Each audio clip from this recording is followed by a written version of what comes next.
ബഷീറിന്റെ പുണ്യതിയ അനിയത്തെ ഹിൻസ ഫാത്തിമയ്ക്ക് സ്നേഹത്തിൻ പുഞ്ചിരി പൂത്ത നാള്, സന്തോഷ പിറന്നാള്.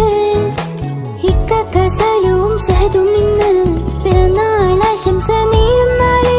വാരിസ് മോനെ പുഞ്ചിരിയാ ഇന്ന് പിറന്നാള്. ഹാപ്പി ബർത്ത്ഡേ നീ നേടുന്നേ വാരിസ് മോനെ. ആഘോഷമായി ആവേശത്തിൽ